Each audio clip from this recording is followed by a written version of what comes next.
Hi friends, this is another quick, maybe not so quick, astro video today on this beautiful sunny day. It's been a beautiful window of sunshine today after gray and rainy days.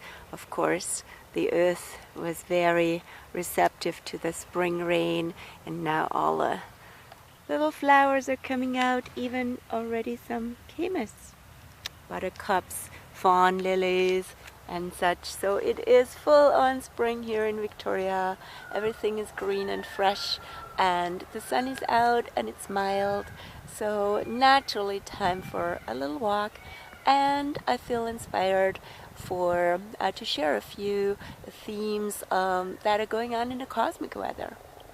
So while I'm showing you nature a little bit, let me tune in. Yes, today is the moon in Cancer. Yesterday already, today and tomorrow. Moon in Cancer, half moon, quarter moon some people call it. You see basically half of the moon belly in the sky, waxing moon, right between the new moon in Aries and last week on the 5th, and the full moon in LIBRA-ARIES. That will be the, I call it blue moon in LIBRA-ARIES because it's the second one. The first one was on the very first degree, actually on spring equinox, the 20th of April, with the moon freshly in Libra and the sun freshly in Aries. So now we're in the half moon phase. Things are growing, right? After the new moon, things are growing, and our emotions have been growing and have been hopefully also nurtured and taken care of, especially, you know, that's what Cancer is all about, tuning into your needs and taking good care. Be nourishing, be compassionate, be caring, take good care of the inner child, take care of another, take care of nature, and see how that makes you feel.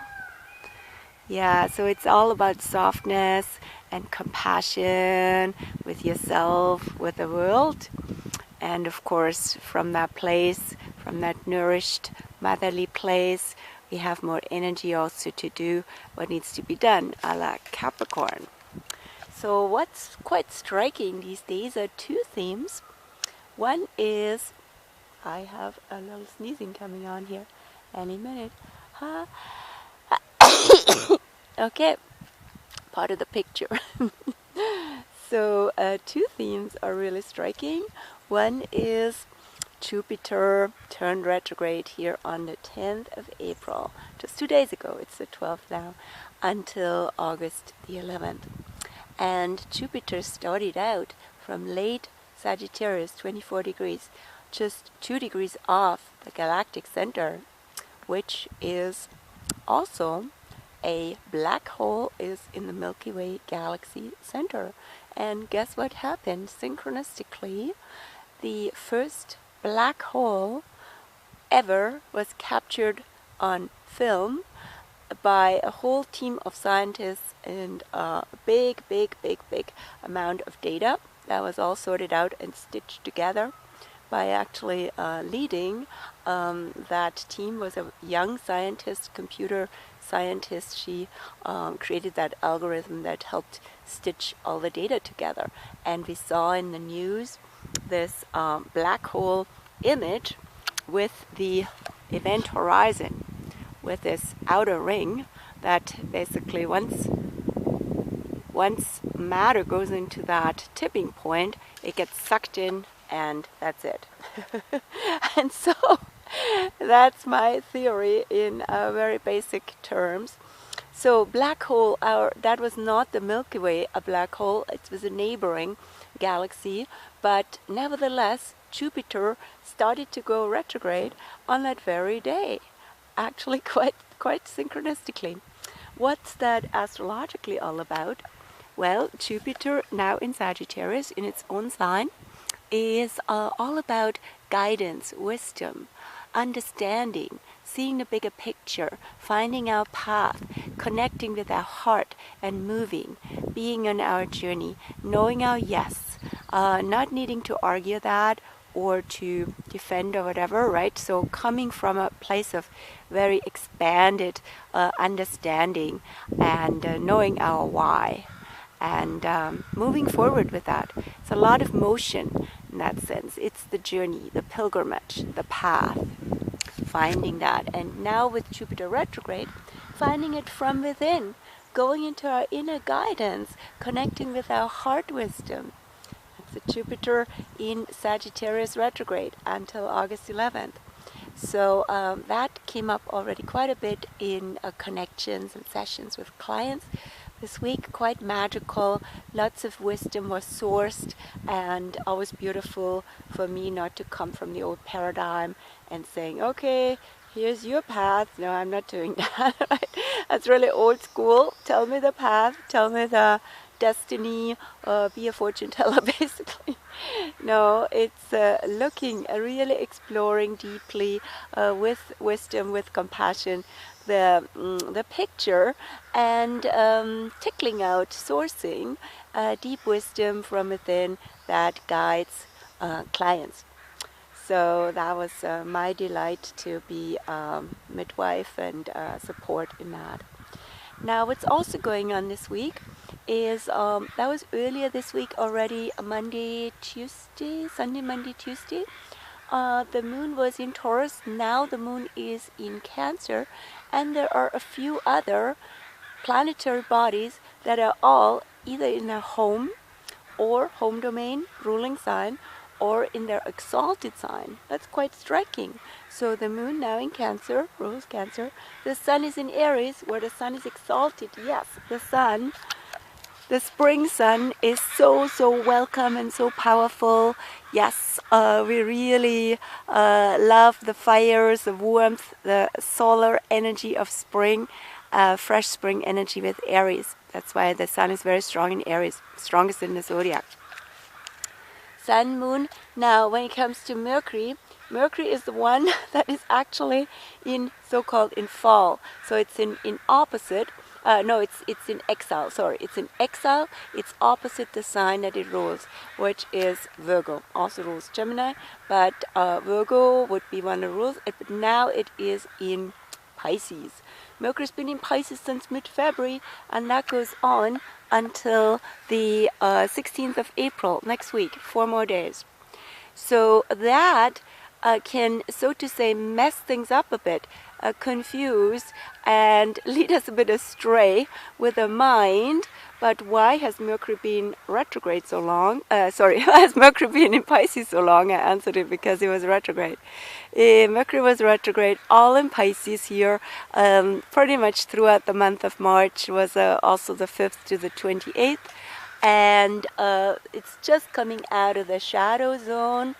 And then also will be quite a shift when Mercury goes into Aries, which is where it's the esoteric ruler of, because that is also a fast and a bright and a strong mind, right? Can be also a little bit too much in the head and too headstrong. That's the word I was looking for.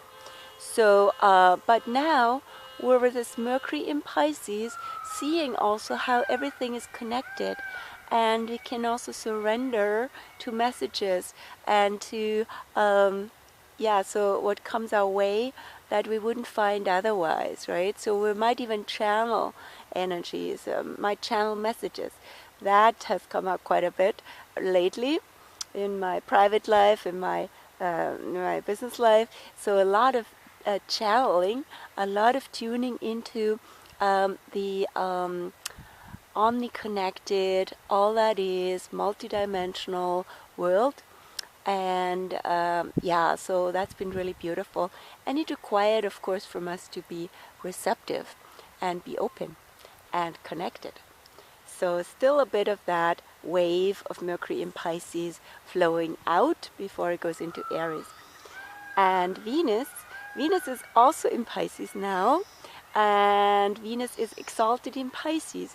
So this is the love that has no boundaries, the love of all that is, the unconditional, you may call it love, the big connection, right? So beyond form and shape and any criteria, right? So this is deep connection, beautiful loving presence, tuning into what, all the beauty of the world, right? We can be very romantic with Venus in Pisces also, and can be a bit drawn into on a personal level, into some illusions and some paradise and some, something that's too good to be true. But ideally, because Pisces is ruled by Neptune, which is also in Pisces, close to Venus or the other way around, we are actually not getting attached. We're just flowing, we're receptive, and we are in the love. And in the love, there's no rules, there's no conditions, and there's freedom and no attachment. Right? Very fluid, very open, and transcending personal identity with all its limitations, right? So Venus in Pisces is beautiful for that. And and Mars is in Gemini, rather neutral there, but Jupiter, as I said, is in Sagittarius, which it rules since last November until December 2nd this year. So Jupiter in Sagittarius showing us the path, showing us the heart connection and guidance and new orientation, seeing the bigger picture, understanding. And from that understanding comes also wisdom, and comes Saturn in Capricorn, which is also in its own sign. Saturn in Capricorn, end of 2017 till end of 2020. Now that's following up. That's really walking your talk. That is doing something, building something that is based on that wisdom and that understanding.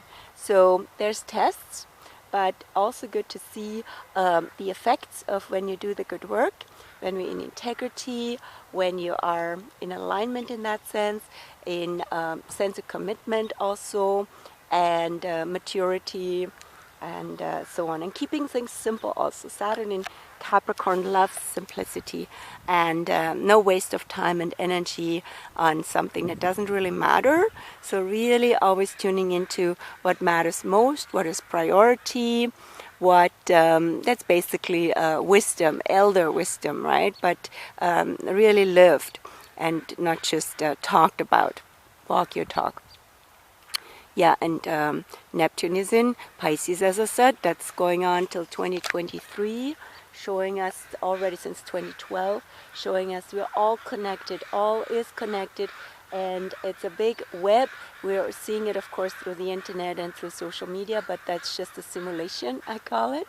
It's actually deeper than that. In so-called real life, you can tune into the connectedness.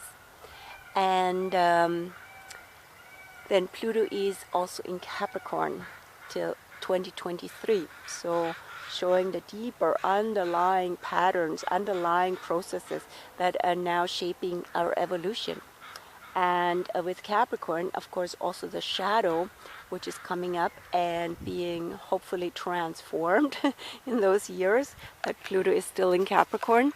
Shadow of Capricorn is abuse and exploitation, because Capricorn says I use time and energy wisely, but not at the detriment and of life and of people, right? So there's a lot going on in economy, society, where control and governmental control, corporate control, where Pluto in Capricorn seems to be really taking over these days. And at the same time, we know now that this has to change, because it's not sustainable what's going on. Here is a little paradise in Victoria, but the world looks different outside, and so much is being taken away from nature, in fact, rather than working with nature. which is what Capricorn is all about, working wisely with nature, with the seasons, with the earth. And Pluto shows us how this has gone total hyperdrive and can go on like this. It's the full circle since the Industrial Revolution, 250-year cycle with Pluto.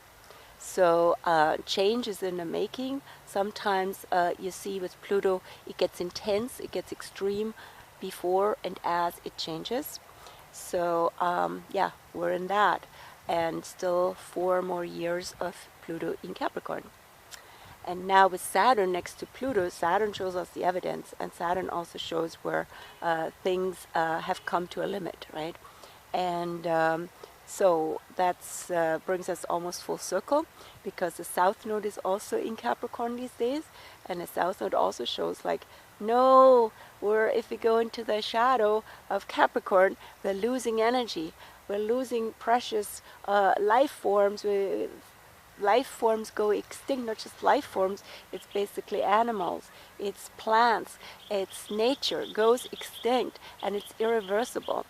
And we might also be, like not taking the time to be in our natural cycles and rhythms and exploit ourselves. And the North Node in Cancer, where the Moon is now, shows us in contrast that it's really important to be nurturing, taking good care of needs, and be motherly and compassionate with ourselves, with life, with all that is. So that's been a longer one than I thought. I was going through the whole solar system, and I wish you well on this beautiful springy weekend that's just about to start. And yeah, enjoy life. Be in your cosmic alignment, and notice how beautiful that is. Take care. Bye.